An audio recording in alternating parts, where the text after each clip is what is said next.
Bonsoir les amis, ravi de vous retrouver, bienvenue chez vous. Ce soir nous accueillons Madame Stéphanie Prévost-Boulard. Bonsoir. Bonsoir, monsieur Vous Arnaud. êtes présidente de l'APADAG. C'est Exactement. quoi l'APADAG? La PADAC, c'est l'association des parents et amis des déficients auditifs de Guyane. Problématique de cet handicap, on va dire, en Guyane. C'est de tout simplement de ne pas entendre et d'avoir une société qui ne prend pas en compte encore toutes les difficultés qu'entraîne la surdité. Aujourd'hui, quels sont vos partenaires pour sensibiliser le plus grand nombre à cette problématique? Nous avons des partenaires institutionnels, évidemment l'État représenté par l'ARS et par la CTG. Et nous avons heureusement d'autres associations du médico-social, notamment la PAGE particulièrement, d'autres associations aussi qui nous aident pour pouvoir accompagner les enfants, les adolescents, les jeunes adultes et les parents. Et nous avons aussi de nouveaux partenaires en bonne voie, Paris 8 et l'Institut national des jeunes sourds. Alors, imaginons, on est parents, on a un enfant atteint de surdité. Qu'est-ce qui se passe au niveau de sa scolarisation, par exemple? Alors au niveau de C'est en sa Guyane. scolarisation, nous avons encore évidemment énormément de travail à fournir, notamment en partenariat avec le rectorat particulièrement, puisque nous avons encore des manquements au niveau du dépistage, au niveau de l'accompagnement. Je rappelle que l'association existe depuis 28 ans et que depuis 28 ans, il n'existe aucun établissement encore pour pouvoir accueillir ces jeunes, ces enfants et leur permettre de se développer et préparer leur vie. Donc d'un côté, il y a une obligation scolaire Oui. et qui finalement, dans les faits, n'est pas respectée. Elle est respectée, simplement, il manque encore un accompagnement complémentaire, puisque être sourd, parfois nous avons pas mal d'enfants qui se retrouvent en classe en difficulté, mais on ne sait pas qu'ils sont sourds, faute de dépistage.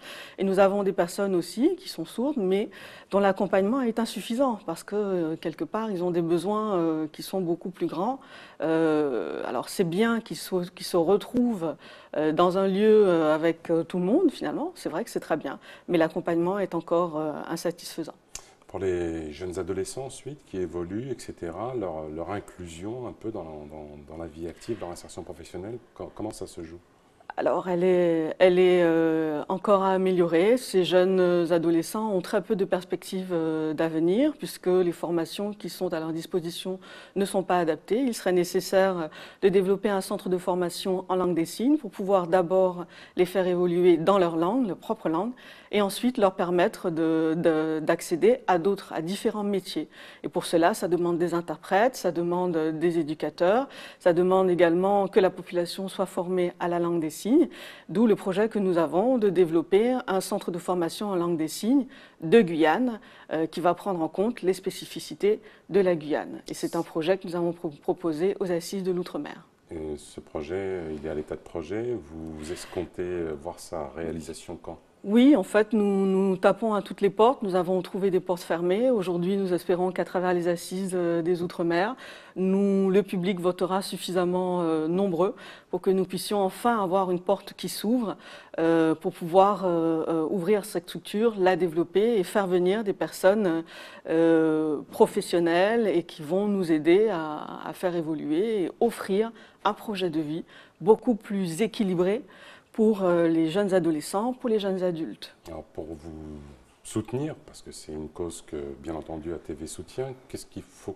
que fassent les téléspectateurs Alors aujourd'hui, le moyen le plus grand de nous soutenir, c'est justement d'aller sur le site des Assises des Outre-mer, de choisir le projet La Guyane, évidemment, les projets de la Guyane, ensuite de choisir la mission d'expertise pour la langue des signes, pour un centre de formation amazonien surtout, choisir et voter en laissant votre adresse mail. Ça, c'est vraiment un très grand soutien qu'on peut déjà nous apporter. Le message est passé.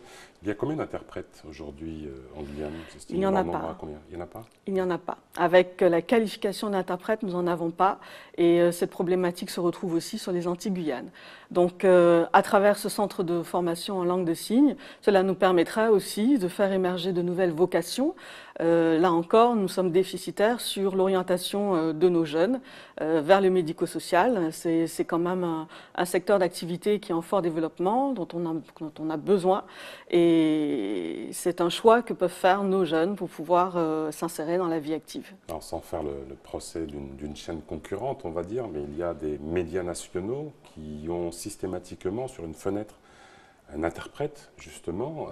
Ça ne se pratique pas en Guyane. Vous êtes rapproché aussi des médias pour les inciter à Oui, alors développer ce type d'action? bien sûr. Donc, au travers de mon mandat de présidente, je suis également présente au maximum de fois possible, hein. Je suis bénévole, je rappelle, dans plusieurs institutions pour pouvoir porter la voix de toutes ces personnes et rappeler sans arrêt qu'il est nécessaire de prévoir des temps de communication pour les personnes sourdes. Ce sont des populations qui votent aussi et qui ont besoin d'avoir accès. Donc, dans toutes les campagnes de prévention médicale particulièrement, je regrette fortement, même au niveau de l'État, hein, que la communication ne soit pas suffisamment ouverte aux personnes sourdes et malentendantes.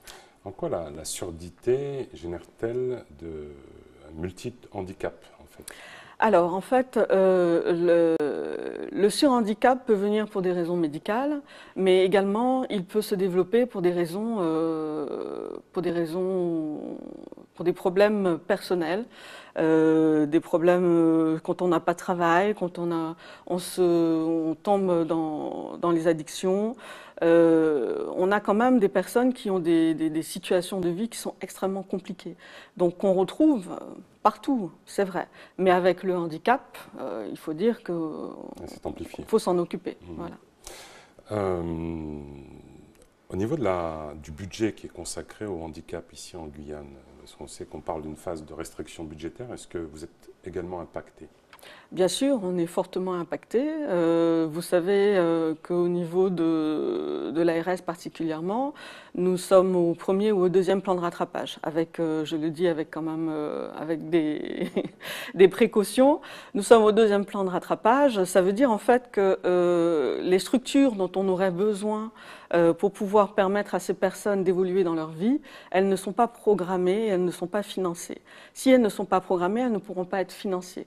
Et donc et elles dépendent en même temps des bénévoles, les bénévoles qui, je rappelle, doivent fournir aujourd'hui un travail de professionnel pour pouvoir présenter des projets ad hoc, des projets bien ficelés pour avoir droit aux subventions. Donc ce n'est jamais suffisant, en tout cas ce n'est pas programmé et ça nous empêche de développer nos structures.